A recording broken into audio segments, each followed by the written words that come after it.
महाभारत की एक ऐसी कहानी जो आपने नहीं सुनी होंगी। महाभारत की अनेकों कहानियाँ आपने सुनी होंगी, लेकिन कुछ कथाएँ ऐसी भी हैं जिन्हें आपने ना कभी पढ़ा होगा और ना ही सुना होगा। ये कथाएँ अपने आप में अद्भुत हैं।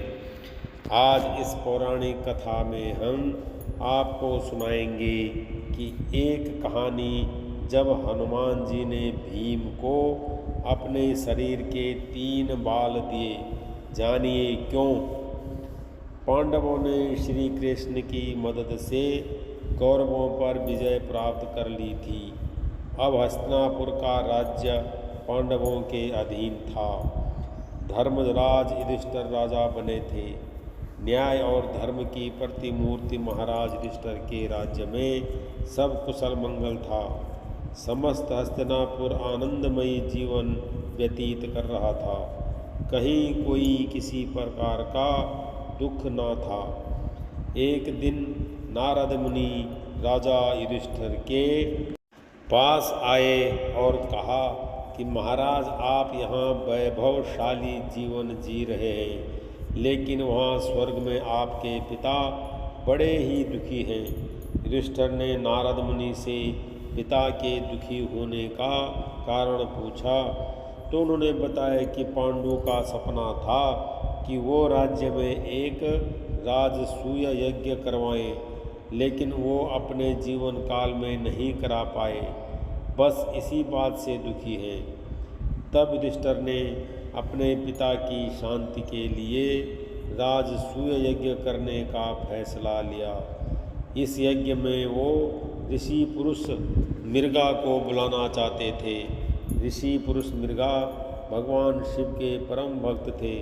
उनका ऊपर का हिस्सा पुरुष का था और नीचे का हिस्सा मृगा हिरण का था, इसलिए उनका नाम पुरुष मृगा था। युधिष्ठिर ने अपने छोटे भाई भीम को आज्ञा दी कि वह ऋषि पुरुष मृगा को ढूंढ कर लाए ताकि यज्ञ संपन्न हो सके। भीम भाई की आज्ञा पाकर ऋषि पुरुष मृगा को ढूंढने चल दिए। एक जंगल से गुजरते हुए भीम को पवन पुत्र हनुमान दिखाई दिए। चूँकि भीम भी पवन के पुत्र थे तो इस नाते हनुमान और भीम दोनों भाई हुए। हनुमान जी ने अपने छोटे भाई भीम को अपने शरीर के 3 बाल दिए और कहा, ये बाल तुमको मुसीबत से बचाने में मदद करेंगे। काफ़ी दूर भटकने के बाद भीम ने आखिर ऋषि पुरुष मृगा को ढूंढ ही लिया। वो उस समय भगवान शिव का ध्यान लगाए बैठे थे। भीम ने जब उन्हें राजसूय यज्ञ में चलने की बात कही तो वो तैयार हो गए, लेकिन उन्होंने भीम के सामने एक शर्त रखी। शर्त यह थी कि भीम को हस्तिनापुर ऋषि पुरुष मृगा से पहले पहुंचना था। अगर पुरुष मृगा भीम से पहले हस्तिनापुर पहुंच गए तो वे भीम को खा जाएंगे। अब चूंकि ऋषि पुरुष मृगा का निचला हिस्सा हिरण का था तो वे बहुत तेज दौड़ते थे। भीम ने साहस करके उनकी यह शर्त स्वीकार कर ली। भीम ने तुरंत तेजी से हस्तिनापुर की ओर दौड़ना शुरू कर दिया। भीम ने अचानक पीछे मुड़कर देखा तो पाया ऋषि पुरुष मृगा उनके बिल्कुल नज़दीक आ चुके हैं। घबराए हुए भीम को अचानक हनुमान जी द्वारा दिए हुए 3 बालों की याद आई। भीम ने एक बाल जमीन पर फेंक दिया। तुरंत उस बाल की शक्ति से बहुत सारे शिवलिंग जमीन पर उत्पन्न हो गए। ऋषि पुरुष मृगा भगवान शिव के भक्त थे, इसलिए अब वो हर शिवलिंग को पूजते हुए आगे बढ़ रहे थे, जिससे उनकी चाल धीमी पड़ गई। अब थोड़ी देर बाद भीम ने फिर दूसरा बाल फेंका तो फिर से बहुत सारे शिवलिंग उत्पन्न हो गए।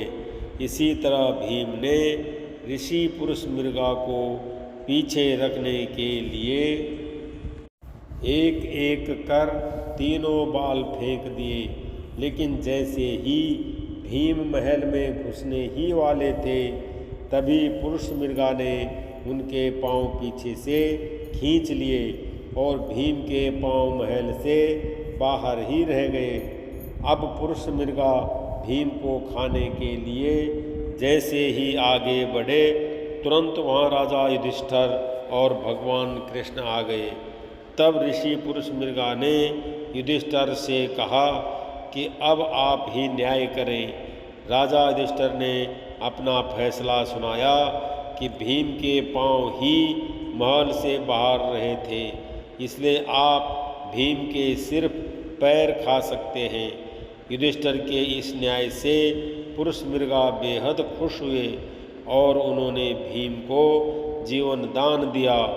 फिर मंगल पूर्वक राजसूय यज्ञ संपन्न हुआ और ऋषि पुरुष मृगा सबको आशीर्वाद देकर फिर से अपने रास्ते पर निकल पड़े।